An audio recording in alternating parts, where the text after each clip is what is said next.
Mbrëma dhe mirë se u gjetëm, zotja Agolli. Mbrëma.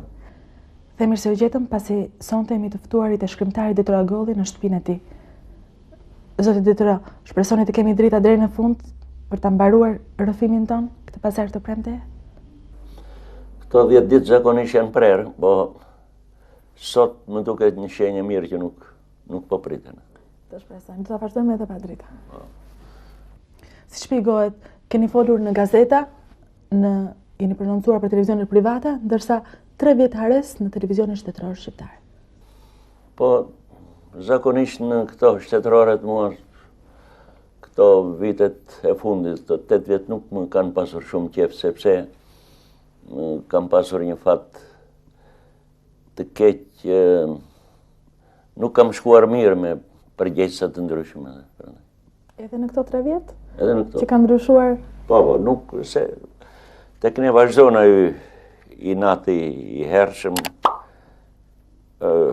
shenjat e luftës së klasave ose lufta e klasave, po me forma të tjera. Vazhdon, është një paragjykim i hershëm që duhet vazhdoj. Sot është një intervistë ku ju kërkohet rrëfimi. Besoni se një njeri mund të rrëfehet plotësisht? Dhe nëse një njeri nuk rrëfehet, pse ngulmojnë gazetarët? Më merr mendje që jo plotësisht mund të rrëfehet njeriu. Ai që rrëfehet duhet të jetë njeri shumë i fortë. Duhet besoj në vetveten. Të jetë i ndërgjegjshëm për aftësitë e tij të mëdha, për kulturën e tij të madhe, në mënyrë që të mos ketë frikë as nga e sotshmja, as nga e kaluara dhe as nga e nesërme. Vetëm ai mund të rrëfehet. Sepse ai që s'rrëfehet ka frikë edhe nga opinioni. Po ai rrëfimi jo para opinionit, por para vetvetes. A rrëfehet një njeri plotësisht para vetvetes ndonjëherë? Zakonisht rrëfehet njeriu para vetvetes, kur s'ka njerëz, mundësisht jetë edhe natë. Se nata është koha e filosofimit njeriut, edhe mund të bëj një monolog me vetvete njeriu natën. Por edhe në mëngjes mund të rrëfehet. Ne kemi provuar shpesh kur abuzon njeriu, kur flet gjëra të pakontrolluara vetë, ose kur kalon ndonjë natë të dehur. E në mëngjes thot, ogo marrë bere, pse e turprove veten, pse ke pira aqë. Kjo është në fakt një rrëfim i vetvetes. Por kjo bëhet me vetveten, nuk bëhet në sy të tjerëve. Edhe kur zgjohesh natën që ndonjëherë rënkon, ndonjëherë fletë, po me ndërgjegje fletë. Edhe atëherën të mos fletë edhe me ndonë të mos më dëgjuan të tjerët. Është shumë e vështirë të rrëfehesh. Kjo mënyra si rrëfeheni ju, si flisni ju, si silleni ju, si dashuroni ju, çfarë vendi ka origjina? Edhe si shkruani ju? Shtëpia si ju, fëmijëria, origjina. Origjina e fëmijëria, shtëpia ku keni lindur. Çfarë lloj pozicioni vendi? Në përgjithësi unë vi nga një familje e vjetër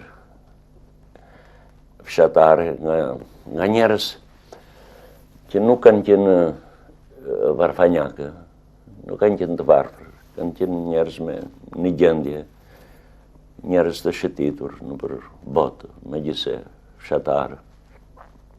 Erë në kurbet, erë gjyshit e së gjyshit ishin tjetër në perandorin turke edhe këto.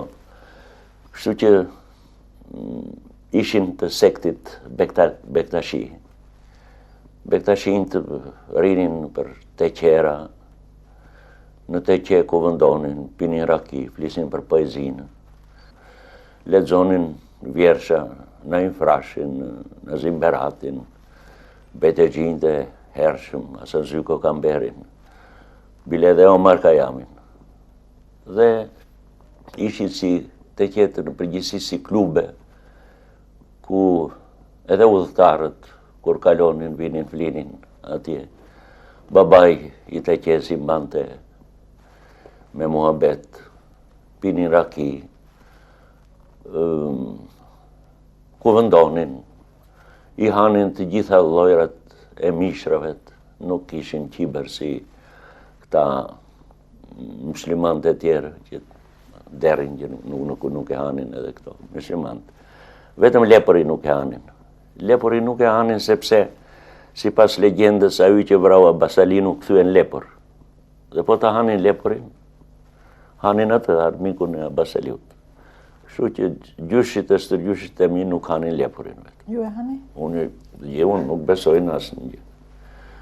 Unë e respektoj fenë, por nuk e besoj atë që e respekton që e do, nuk do thot që ta besosh. Ti, fjala vjene, ke qef fëmijin, e do fëmijin, por fëmijin nuk mund të besh, s'ka si të besh.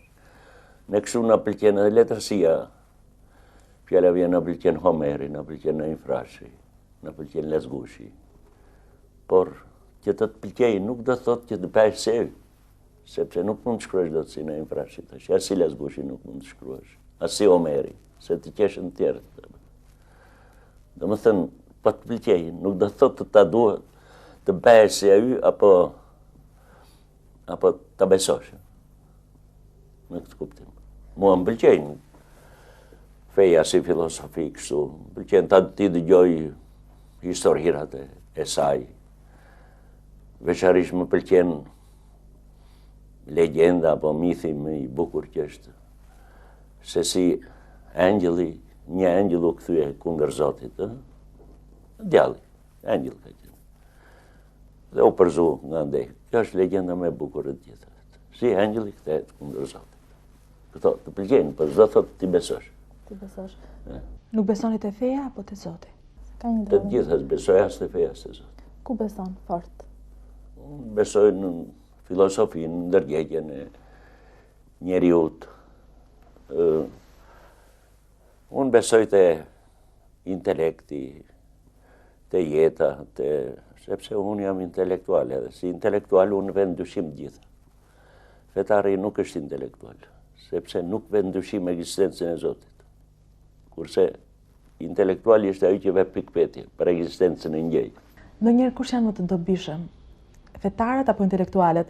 Ata që vënë në dyshim gjithçka, përfshi ekzistencën personale, apo ata që pak dyshojnë edhe veprojnë më shpejt? Shikoj, i mençmi dyshon, i njerëzishmi shqetësohet. Edhe trimi s'ka frikë. Po, unë mendoj që përpara njerëzimin e kanë shpërnë intelektualit, jo feja. Feja është një filosofi, që ajo ndihmon në njeriu të filosofoj, të mendoj për ekzistencën e një bote tjetër.